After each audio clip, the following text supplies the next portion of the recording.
Hello, I'm Ted Seides, and this is Capital Allocators. This show is an open exploration of the people and process behind capital allocation. Through conversations with leaders in the money game, we learn how these holders of the keys to the kingdom allocate their time and their capital. You can keep up to date by visiting capitalallocatorspodcast.com.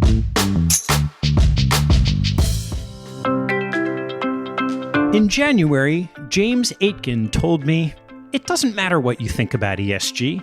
The clamor will only increase, fund flows will accelerate, and we need to set our cynicism aside and be mindful of the consequences.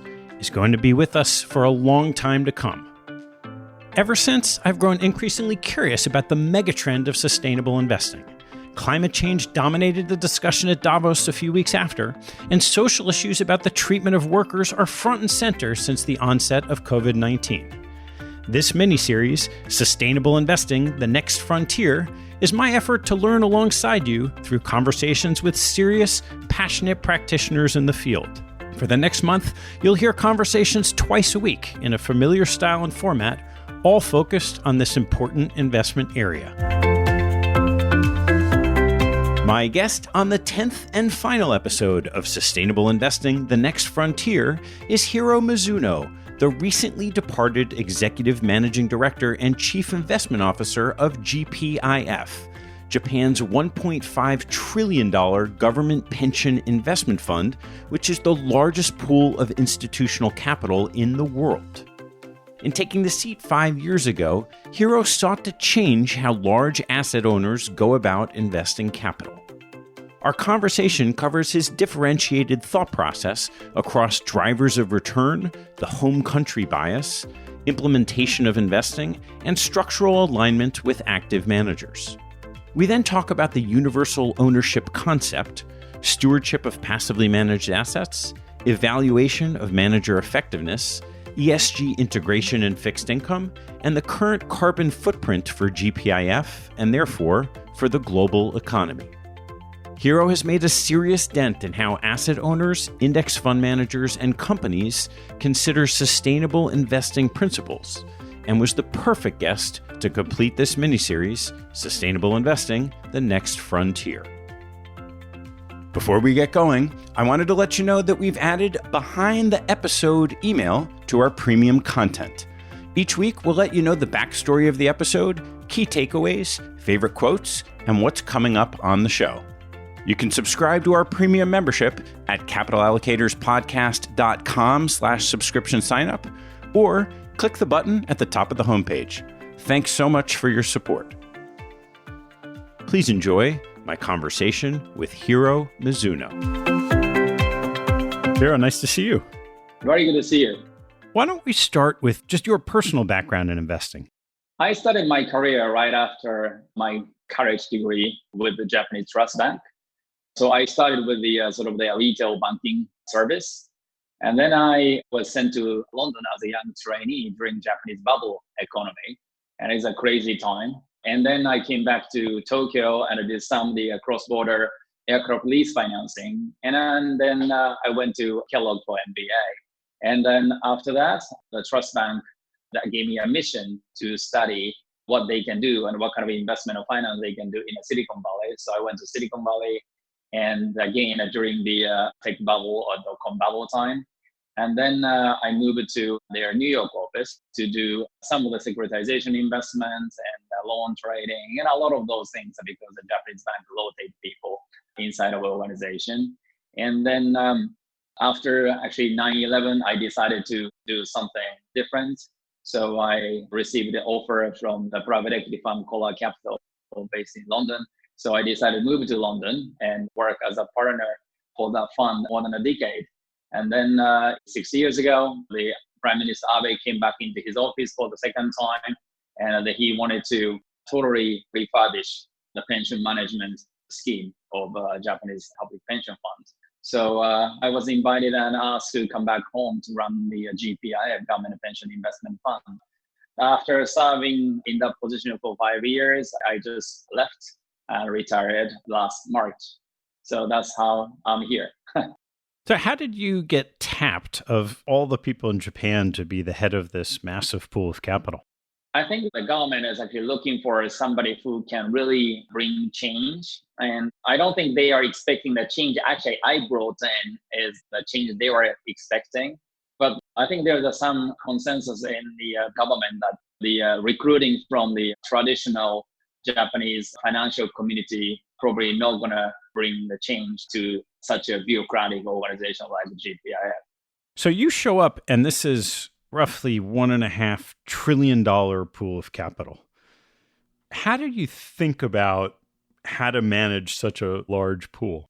I understood the basic of how to manage a portfolio, and I grew up in the finance all through my career. I knew all the basics of the portfolio, modern portfolio theory, and the different asset classes. But first thing I had to do on my arrival was to analyze what we have to do differently, because all the conventional wisdom of the portfolio management didn't actually help me to better manage this massive portfolio, because all the conventional wisdom of the portfolio theory is basically either taking it for granted or just take what's happening in the market, or like just trying to be better off than the others by shifting the portfolio. And given the size of the GPI at $1.5 or $1.6 trillion, I just felt that what I had learned throughout my career in finance and asset management didn't really help me to do a better management of that fund. So what did you do?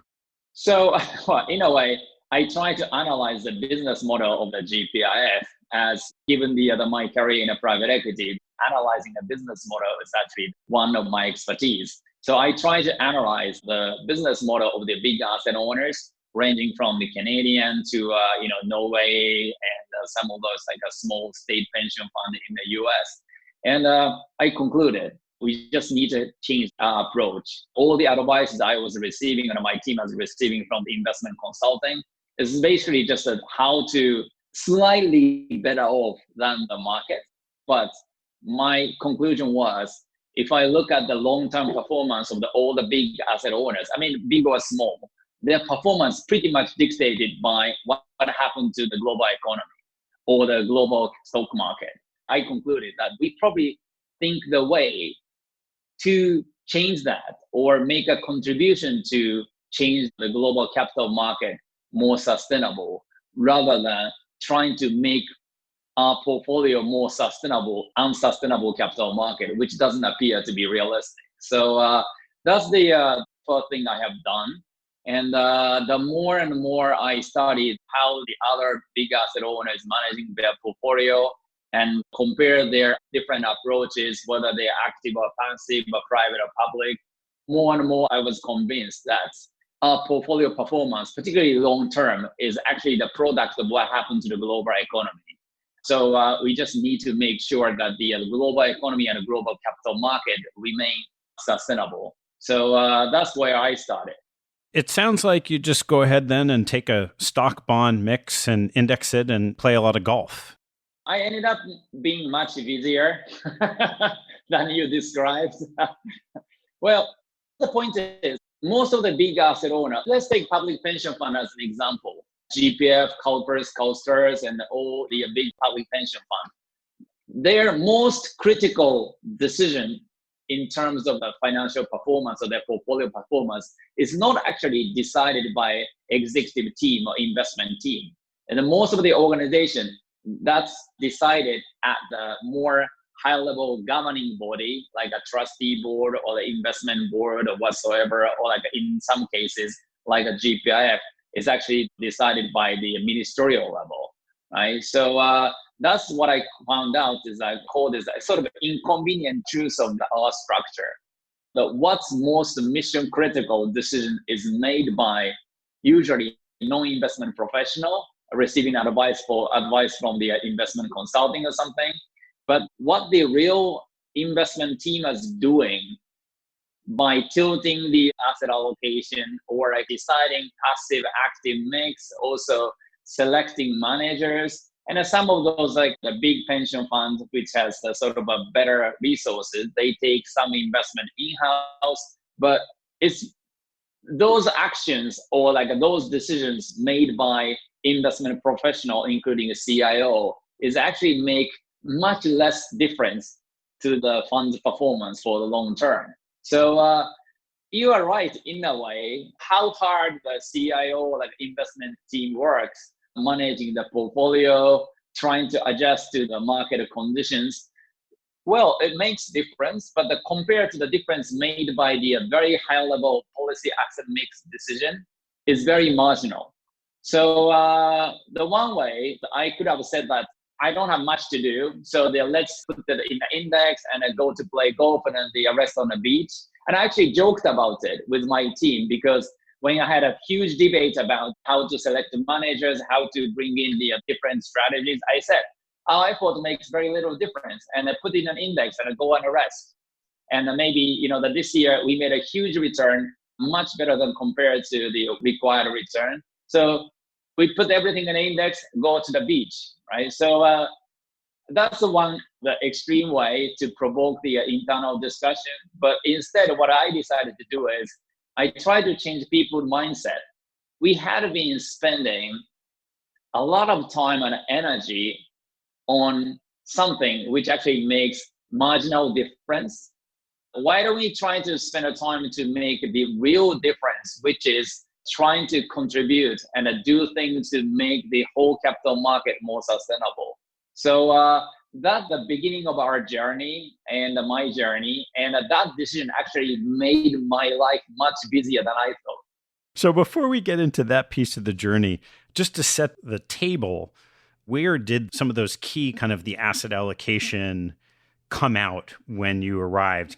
As a member of the trustee board at that time, when the GPIF made a decision to change the asset allocation from the mostly Japanese government bond to half equity portfolio. So as a matter of fact, I was a part of that decision making. But what I thought was, first of all, that the decision was welcomed by investment professional and the financial industry, because they actually thought the sleeping lion, that's what they called GPIF at that time, is now waking up, and they may actually create a lot of business for the financial industry. So our decision was received by the financial industry with a lot of enthusiasm. But on the other hand, we received a lot of criticism from the general media and the opposition parties. And I think that affected people's view on GPIF. Particularly on my arrival, they thought the GPIF is going into the very aggressive direction that put the Japanese people's precious pension fund in a gamble by investing more in the risk assets. So it is a difficult time. First of all, the managing the public pension fund, we just cannot manage this with the ideological approach. We just need to make sure our constituency would accept it. So that's one thing, including GPIF. A lot of public pension fund managers struggle. It's different from one country or one continent to another. But taking Japan as an example, Japanese general public's financial literacy is not as high as I hoped. And there's a very strong sort of like resistance or like hesitation among Japanese people to invest in stock because they think it's risky. But at that time, we concluded for Japanese public pension fund to continue to grow, to deliver enough return to the Japanese general public, we need to take more risk and actually long-term risk, which will be usually rewarded. It's a really tough situation. And I can sympathize now because now I'm actually not as a part of the public pension scheme. A lot of public pension fund, the CIO I talk to in private conversation, they always complain that they are finding it very difficult because on one hand, they have to act as a financial professional, but on the other hand, a lot of time they have to deal with the stakeholders who have zero understanding what they are trying to achieve. So it's a very hard job. And so as you were able to change some of that asset allocation mix, just what does it look like today, just percentages, equities versus fixed income? Well, I think the GPIF actually revised it just on my departure. Their policy asset mix, which actually they're 50% global equity and 50% in the global fixed income. And when I was a CIO, 35% in the Japanese fixed income, but now it's reduced to 25. So it's actually like the quarter of each, the domestic and the foreign and the equities and the mix of foreign fixed income, and it's 25 each. And what was that conversation like of how much to own of Japanese equities and fixed income versus international? I mean, now I know you ended up half and half, but there's always a home country bias. How did you think about that in terms of the global economy? Well, the home country bias is a tough one for several reasons, because it's not as simple as like, whether we should have the allocation reflecting global market caps, which basically like, Japanese equity, the stock market probably represent like the 5-6% now. That's actually has a lot of different aspects to consider. Like one is the currency risk, because the 100% of our liability was in Japanese yen. So the taking currency risk, which is academically proven that for the long term it's a zero-sum game, but the short-term volatility is really high. So the taking or exposure to the foreign currency is actually the tough one for the people like, for the public pension fund CIO like myself. And then also, this is the difficult one, because this one, even among the professionals, there's mixed opinion about the home country buyers. And as I said earlier, the one of the kind of fate, the CIO, the CEO of the public pension fund have to accept this, as I said. It's not only about the financial optimization, but we just need to make sure our constituency would support it.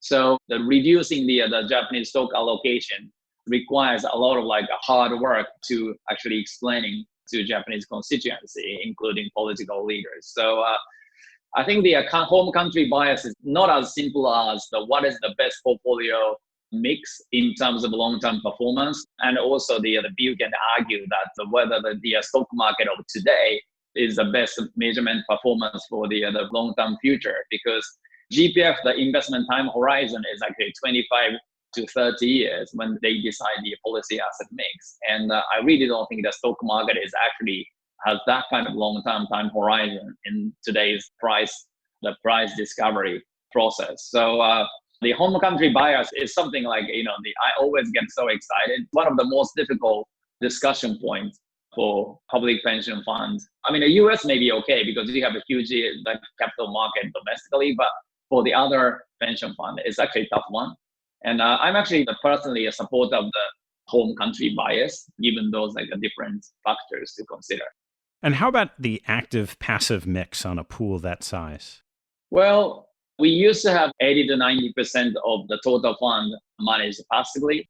My view is I received a lot of sort of advices, including criticism, that given the GPIF size, we should put everything in a passive. And the cost, the bargaining power particularly on a passive is very strong. So basically passive is almost like a cost-free. So they put everything in a passive. And people argue, even people in academics, it's very hard to get the excess return by doing active. So for the big fund, put everything in a passive is the most effective way. And there's a lot of academic paper to try and prove it. So throughout my tenure, I always advocated GPIF should be a supporter of active portfolio, active management for several reasons. One, I'm not following what the conventional like a finance textbook says, but what I thought is, the passive investment is effective or efficient because it takes all the active managers or the active investors' opinion into their pricing. So basically they are free riding all the active investors. I'm not only talking about active portfolio manager, but including individual investors, active investment decision makers. So by definition, if everybody becomes passive managers, the market becomes very inefficient.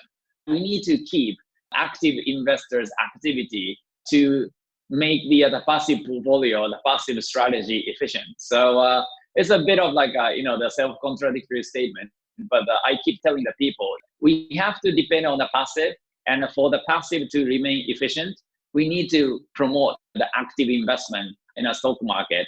So I try to say every time I have the chance, I'm a supporter of the active portfolio management. And we wanted to increase the actively managed portfolio, which actually I didn't succeed as much as I wished. So I want to talk mostly with the time we have left about the core and your approach to sustainable investing related to that. But before we do that, even at just 10% of 1.5 trillion, you're at 150 billion of assets managed actively. So that's still one of the largest pools in the world. How did you go about that process of the active component of what you're doing? No, several things we did, and we were regulated not to take the equity management in-house, but actually I made a conscious decision.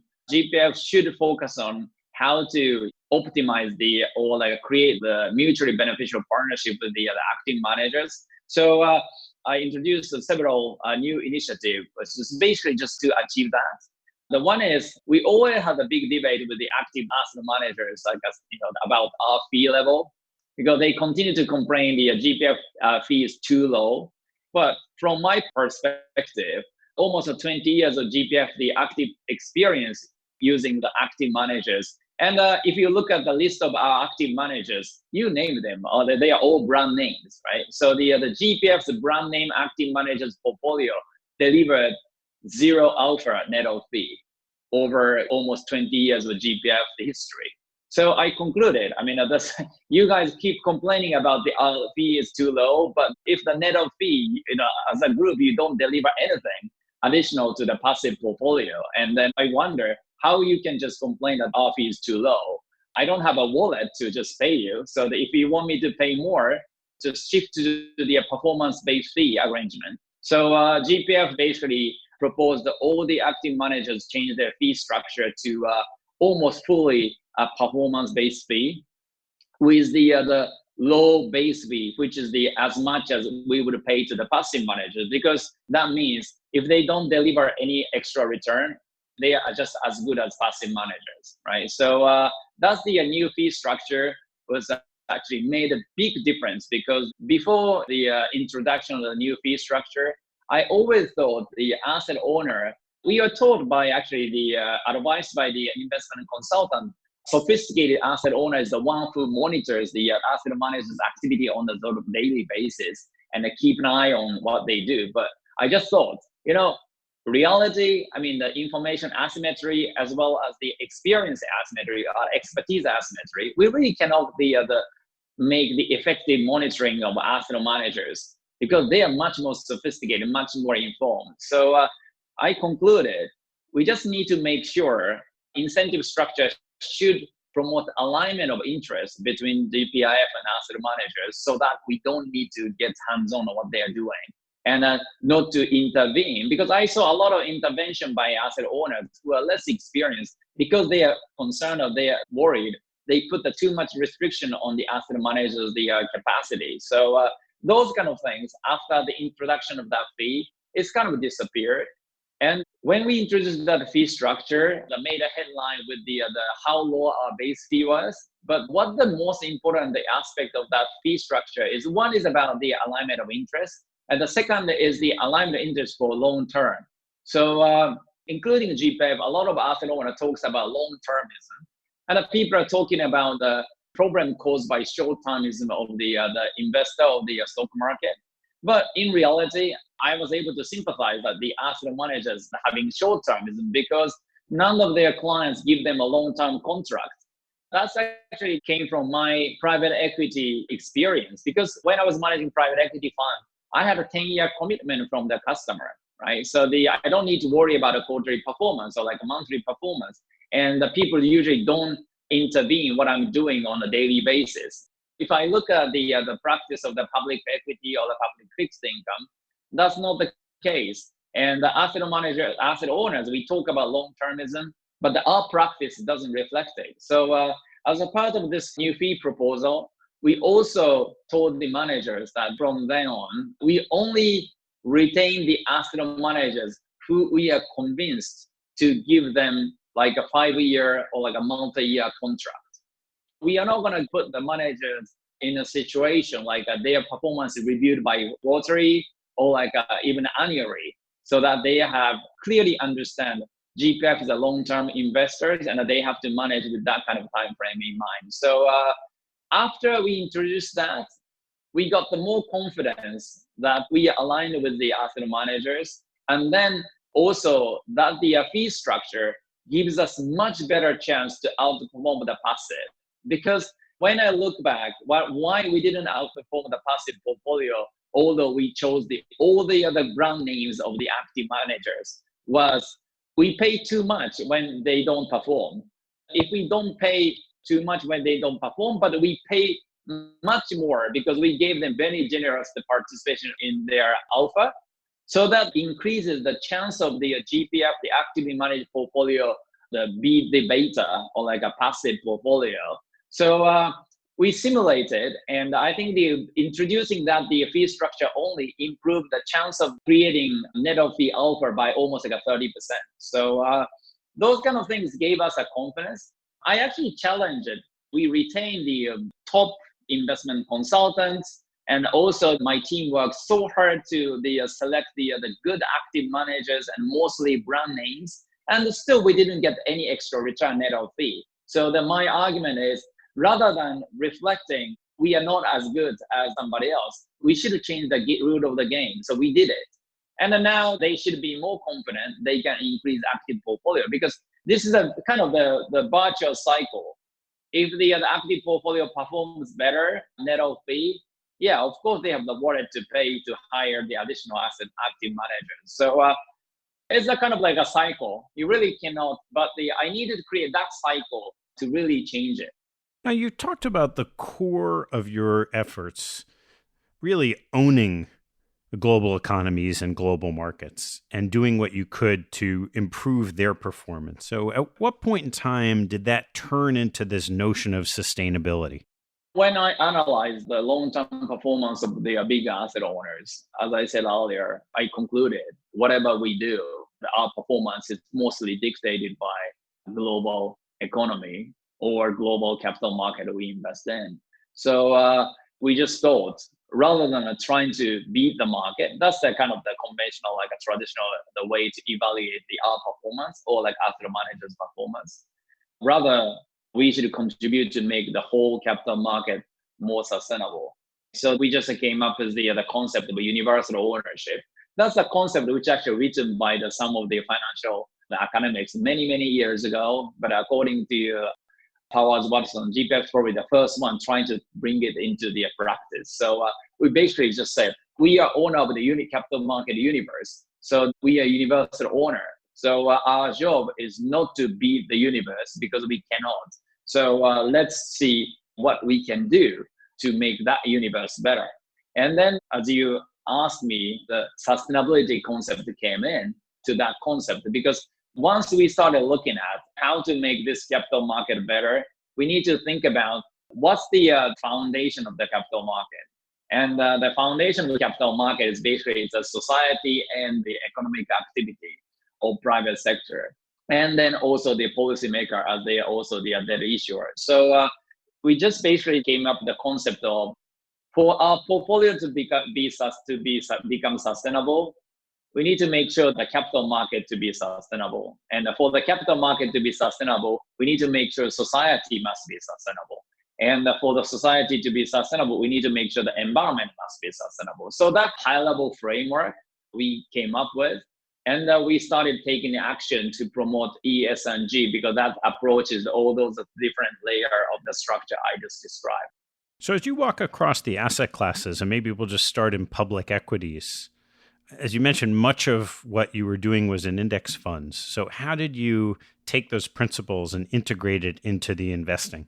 We need to just find the different approaches to passive and active. And passive is very much the focus of our ESG advocacy, because first of all, that accounts for the lion's share of GPIF portfolio, as well as it's becoming more and more significant in every stock market, including Japan and the US. So they have to focus on how to change the practice of the passive portfolio management. 4 years ago at the Milken, I was on a panel discussion and we talked about the passive. And then I just said that from now on, the managing portfolio passively is not good enough if they want to keep the GPIF passive mandate. We want them to be an active owner, right? So because passive managers, they cannot make an active decision on the portfolio building, because is basically dictated by index providers, right? So the passive managers, they have to buy or sell whatever the index provider instruct them. So this area, I actually thought that they have very little add value, but they actually have the lion's share of the voting power, and that they can actually engage with the company. So that's what we call the stewardship activity, or like an active ownership activity. And that area was not seriously taken by the passive managers like 4 years ago. But I started saying, like, if we decompose the value chain of passive management, you can actually decompose that into index composition, index selection, and index tracking, and active ownership or stewardship activities, right? And the index selection is basically, it's our job. It's not the passive manager's job. And index composition is the index provider's job, not the index master manager's job either. And the index tracking, that's what people say that they add value, but I really believe that should be cost-free, because we don't need a human to track the index anymore. Only the area I thought the passive manager can really add value and differentiate their service is stewardship activities. So we changed our evaluation scoring model to allocate 30% of the total score to the stewardship activities in the evaluation of passive managers. That was a game changer. We made it very clear, this is the area you can make a difference. And at the same time, we started building up our own AI to tell them index tracking should be automated. So stewardship became the area that the passive managers should compete for their GPIF mandates. So that's our approach to the passive managers. And of course, I got a huge pushback saying like, we are not paid enough to do that kind of work. We responded saying like, if you gave us the compelling proposal in how to energize or improve their stewardship activities, we are prepared to pay extra layout fee for their stewardship service. And by the time I left, there are only 2 passive managers who proposed their GPIF, the new business model with specific KPI, how to improve their stewardship activities, and they received extra layout fees from GPIF. So the passive one, that's how we promote the ESG. And when it comes to active, if you remember what I said about the fee structure discussion, that's actually a reflection of my long discussion with the active managers. What's the kind of the value they can deliver? And we actually raised it. The active manager can deliver like, sort of like the sustainability, the leadership, or like, the ESG, the promotion. And initial response, even from my own team of the asset manager management team and the investment consultant, and obviously the asset manager that's not their job. Their job is to just deliver alpha. So I said, if you keep telling me that's only your add value, you should be only paid when you deliver that. So that's kind of like how it started my discussion on the performance-based fee structure. But in the end, that's actually helped us get the long-term alignment. And last year, GPIF made a very clear, explicit statement to our active managers that GPIF expect all our active managers to integrate ESG into their investment analysis and decision making. And also, we choose the active managers who control the negative externality of their portfolio companies' activities better. But this is basically the product of our universal ownership philosophy, because even if the one of our active managers build the portfolio which performed better short term, but those companies in their portfolio is actually they're producing a lot of negative externality, which damage the long-term sustainability of the environmental society and also the stock market. That active manager may be paid better for their performance, but GPIF portfolio will be affected because we own the universe. So we made a step by step, we made a very clear statement, like this is what we expect from the passive managers, this is what we expect from active managers. But the particularly GPIF's work on the passive managers, which people thought is very innovative and is very brand new. And I can reflect that a lot of discussion with the major passive house, some of them actually they're very, very reluctant to agree to that model. But I think if you can hear what the people are saying, a lot of like a passive manager now saying like, that they are active owner and that they are building up their stewardship capacity. So I think we didn't get that direction wrong, in my personal opinion. On both of those sides, you mentioned analysis and decision making. And particularly on the active side, how did you figure out what you wanted to kind of measure or look at to make sure that these managers were integrating ESG principles? Well, it's not easy because even the asset manager don't know sometimes how they do it. And so we started this way. First year, when we say we are going to do that, we basically ask the asset managers how you guys do it. So basically, we tick boxes when they said we do this way. We don't score them or differentiate their score on those because GPIFs have to build the expertise and also they get the confidence to score different approaches differently. But when I started doing that kind of things, I received that question very often. Do you know how to measure it? And I said, hey, come on. Nobody did it in the past, so I don't know either. So we need to test it. So people have to build enough knowledge base to do that. And then I don't really urge GPIF's team to do it immediately because it doesn't make any sense because they don't know either. So the very funny story, I mean, when I remember from the probably one of the most controversial meeting I had when I was a CIO with the then incumbent asset managers, and we announced that we are going to score their stewardship activities in the future. And one of the asset managers, the big asset managers, the head of the stewardship team asked me a question, how do I measure their stewardship activities? So I actually asked him a question, how your stewardship activities evaluated in your own company? And he said, I don't know. Okay, yeah, but then I don't know either.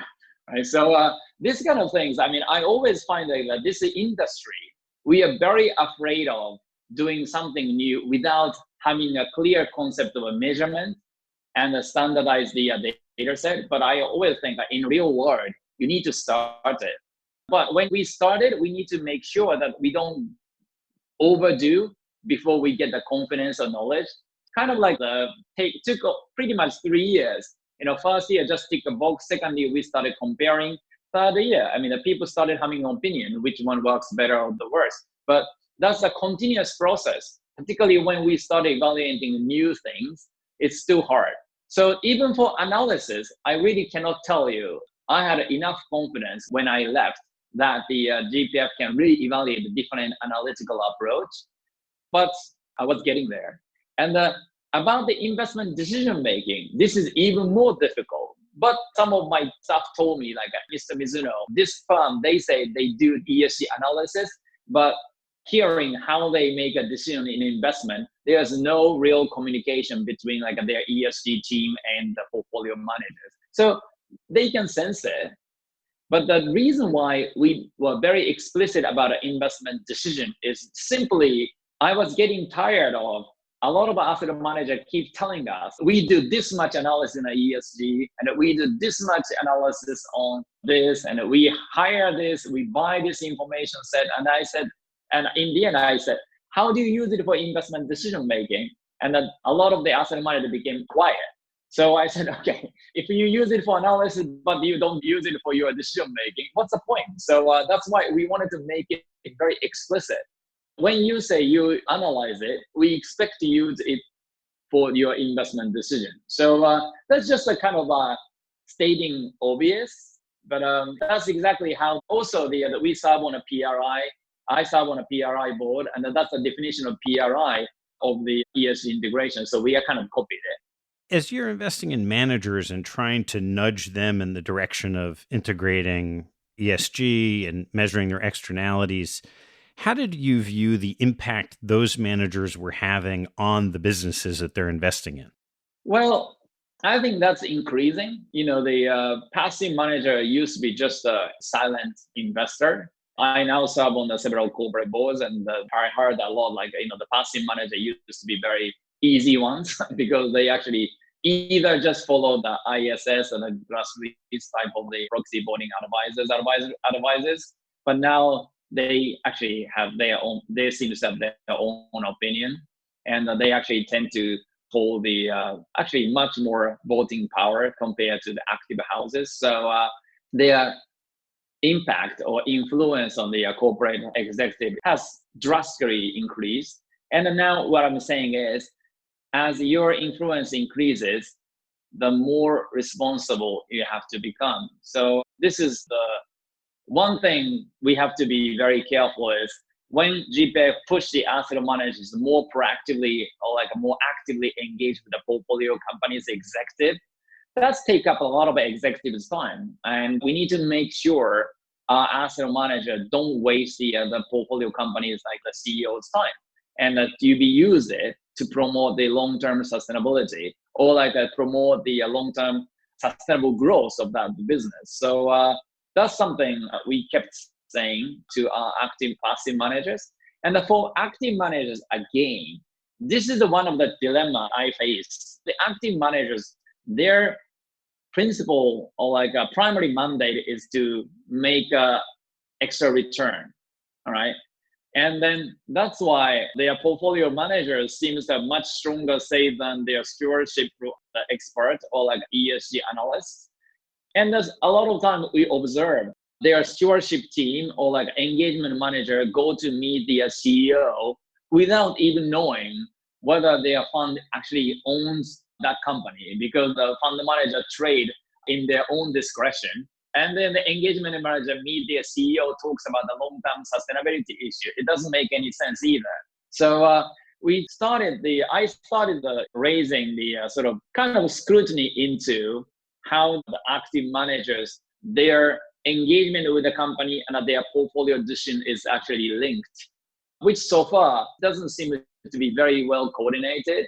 And that's actually also reflected in the sort of industry custom that when the asset manager engages the corporate executive, the asset manager don't even tell them how many stock they own, because they may not own any stock at all, or maybe on the lending. So this is some of the practice I try to change because it's not really consistent.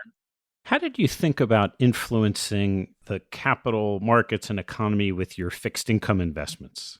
Fixed income is a very interesting one because it's easier to beat the benchmark. The fixed income compared to the stock market, there's much more consistent alpha generation. It's probably just the outcome of the easy to beat the market benchmark used by the asset owner like GPIF. So that we had a much higher active portfolio. And then when we started promoting the ESG 4 years ago, I asked my team that why we don't do, they ask the same from the fixed income managers. At that time, people are very skeptical about the ESG integration in fixed income portfolio for several reasons. One is it's just not done thing. But very few are professional asset management companies talking about the ESG in the fixed income at that time. And the second is, this is what the Mark Carney called tragedy of horizon. He used the tragedy of horizon to describe bank loan, which he was regulating, has their bank loans term is too short to seriously take the climate risk into their pricing. So he called it a tragedy of horizon because the financier maybe continue to finance until the time it becomes too late. And I always thought it's much more difficult to make the fixed income investor realize the things like a climate change risk, because there's an investment horizon issue. But in the equity market, they shouldn't exist, right? Because the price of today's stock is meant to be the present value of the future cash flow. So there shouldn't be a tragedy of horizon in the stock market. But I'm just the little bit red herring. But I always thought a joke about tragedy of horizon shouldn't exist in stock market, but it does exist because we have the short termism even without a fixed maturity. So coming back to the fixed income question, so it's a difficult one. And also, there are basically only two major factors to dictate the pricing of the fixed income. One is the credit rating, and the second is yield curve. So the credit rating is the one have to change to really bring the sustainability agenda into the fixed income portfolio. But we engage, and I personally engage with the major credit rating agencies to talk about the sustainability and ESG in the fixed income rating. And they again struggled because of the investment time horizon issue that's associated with their fixed income product. But in the end, some of the major credit rating agencies started providing ESG rating as a separate rating. That's maybe the compromise they came up with. But we need credit rating agency to really take up on this agenda for us to really change the fixed income market. But on the other hand, the PIMCO and those people started introducing the ESG product, SDGs products. So I think there's an opportunity for their business. And finally, but not the least, when I was a GPIF, my team started a green bond and sustainability bond platform with the multinational development banks. Started with the World Bank Group. And I don't remember exactly how many, but now GPIF has actually partners with all AAA rated the multinational and now started expanding their program into the government agency like KfW. So when they issue green or social sustainability bond, they can actually privately place directly with the GPIF, the passive fixed income passive managers. And for them, that's a free lunch because if they swap AAA rated the sovereign bond with the AAA rated the multinational Supra, they can easily get some extra return. So there are several ways to approach a fixed income portfolio with that like ESG and sustainability approach, but it's been kind of like started a bit late. What are the characteristics of a green bond? Well, the green bond is basically the issuer promises to use that proceed into a green project. So that's what the green bond is all about.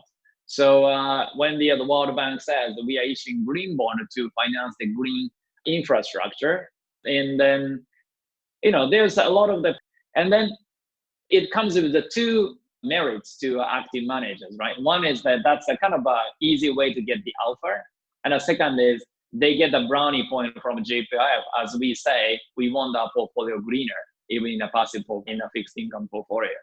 And what's happened with the size of that market over the last couple of years? Well, the size of the market has tripled and quadrupled, so I actually don't have the exact data offhand. But the GPIF's portfolio or the own portfolio of the green bond or like a sustainability bond is actually almost nothing before they agreed with the World Bank, I think last March. And when I left, they had already several $1 billion portfolio of the green bond issued by those like AAA rated multinationals.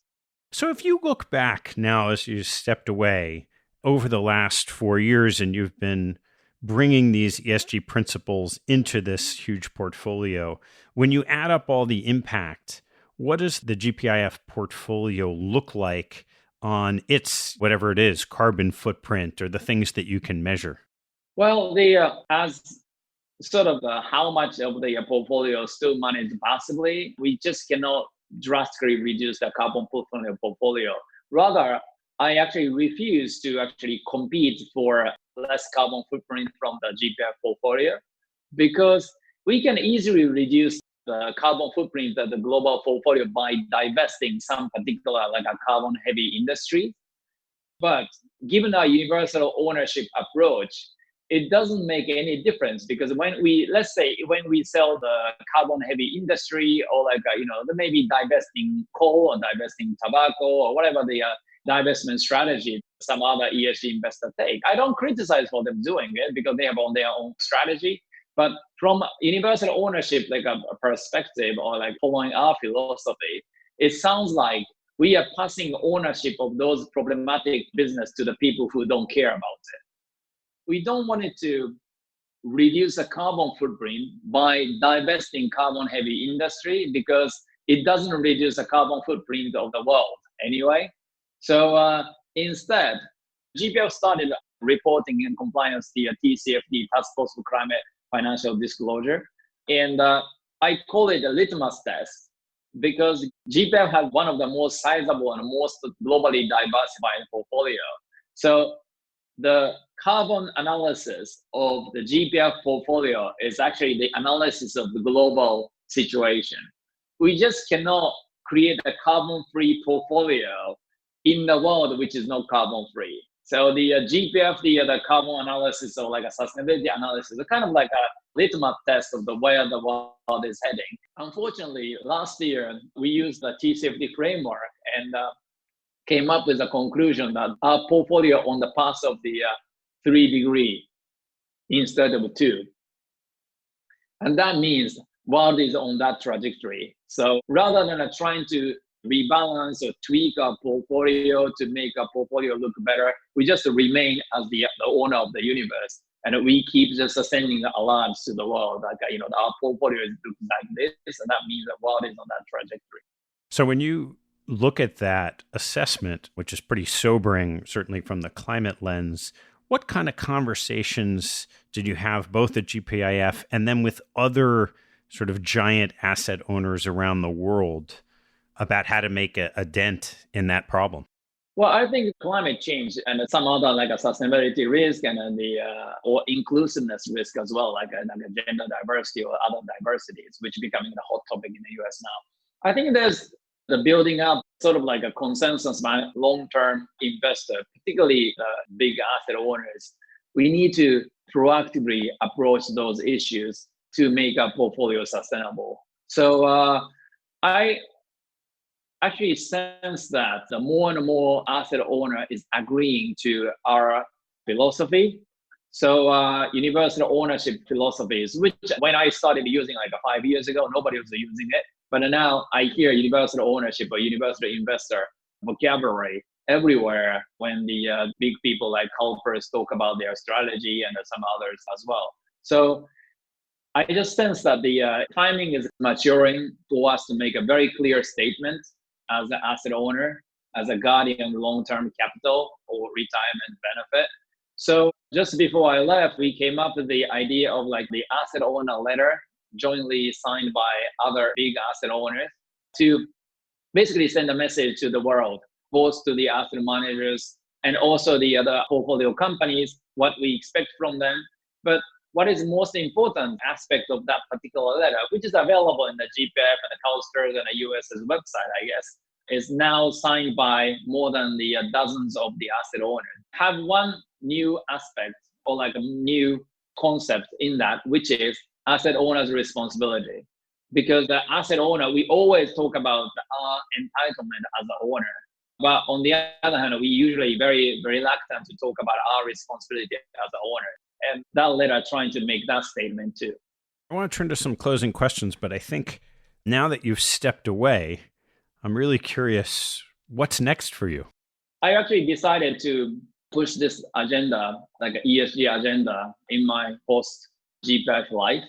So before I maybe committing to another full-time role, I decided to do several things which I used to think is necessary to really promote this agenda throughout the business community, which is business education or professional education.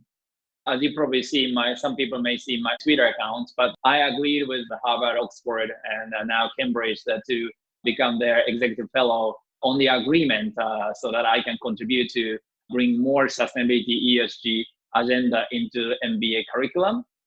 Also, I serve on the Future Finance Advisory Council of CFA. That's another professional education curriculum I think must change, because given now the ESG is one of the hottest topic in the industry, but there's not even a chapter in a CFA curriculum or MBA curriculum. So I'm actually trying to just bring that into the business investment professional education. So that's one thing I wanted to do.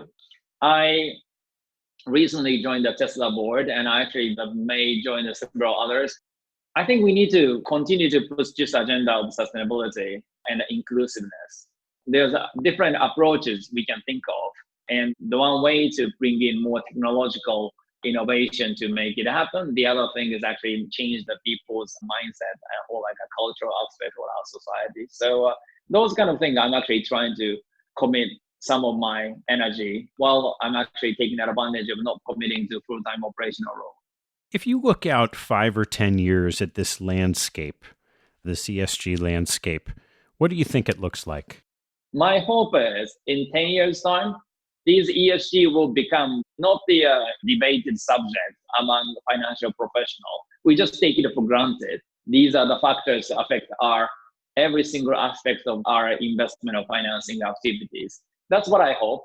And if I fail to do that, or we fail to do that, we wouldn't achieve what the Paris Agreement or some of the sustainability goals that people are talking about.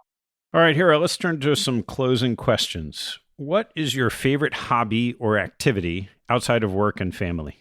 I'm actually don't have a hobby now. So I was hoping to create a new hobby when I retire from the GPIF. But due to this coronavirus, I just becoming like spending more and more time on the Zoom from morning to the evening. So yeah, I actually need to find some the outdoor healthy new hobby.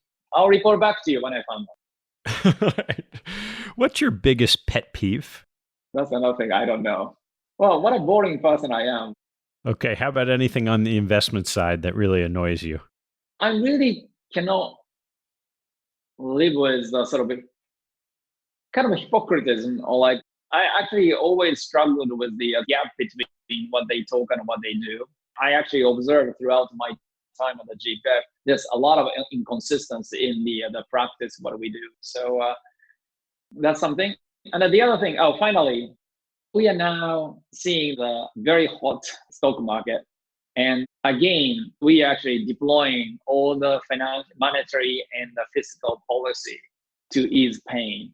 And when I was at the GPIF, the people asked me about my view on the quantitative easing and monetary policy by central banks. I always told them, if I'm allowed to be very selfish, I would like the older central banks to continue to print the money to make my job easier as a CIO, because asset inflation is kind of made my job easy. But I feel so guilty because we are basically doing it by borrowing from future generations. And that's what we did during the Lehman crisis. We really struggled to bring it back to normal. And then we got another pandemic hitting the market, and we are repeating it again. So I'm just feeling so guilty that this is a painkiller in a way, which is necessary, because when we are suffering from the untolerable pain, we need a painkiller. But the point is, a lot of painkiller to actually recover from Lehman crisis. And before we bring it back to normal for our future generation, we move into this another pandemic, and we just repeating the same. So we are easing the pain of today by borrowing from future generations. And I don't disagree, we need a painkiller, but I'm becoming more and more guilty every time I see the stock market is actually booming. What do you do for self-growth? I actually try to expose myself to all the different ideas and opinions, and I enjoy like a new stuff, and I watch all the different type of movies and listen to all the different kind of music. I think that's probably the best way for me to self-educate, because usually I got a lesson from totally non-professional sources. Because when I came up with the concept of what's the right stewardship activities for universal ownership, the book I referred to was the Little Prince. Little Prince was the best role model for me to be a good steward. What teaching from your parents has most stayed with you? Be thankful, be grateful. That's only the comments I can remember that my mother repeatedly told me. Like when I say something, I achieved this, I did that. And she said, you have to be thankful to your people who supported you. So being thankful, that's the best lesson. Great. Hiro, last one. What life lesson have you learned that you wish you knew a lot earlier in your life? I want to tell myself, 20 years old, Hiro, you are much more capable than you think. I actually always underestimate what I can do. I started getting more confidence as I got older, but I think I should have got a bit more confidence in what I can do when I was younger. Great. Hiro, thank you so much for taking the time. Okay, great. Thank you. Thanks for listening to this episode. I hope you found a nugget or two to take away and apply in your investing and your life. If you'd like what you heard, please tell a friend and maybe even write a review on iTunes. You'll help others discover the show, and I thank you for it. Have a good one, and see you next time. This podcast is for informational purposes only and should not be relied upon as a basis for investment decisions. All opinions expressed by guests on this show are solely their own opinion and do not necessarily reflect those of their firm. A manager's appearance on the show does not constitute an endorsement or investment recommendation by TED or Capital Allocators.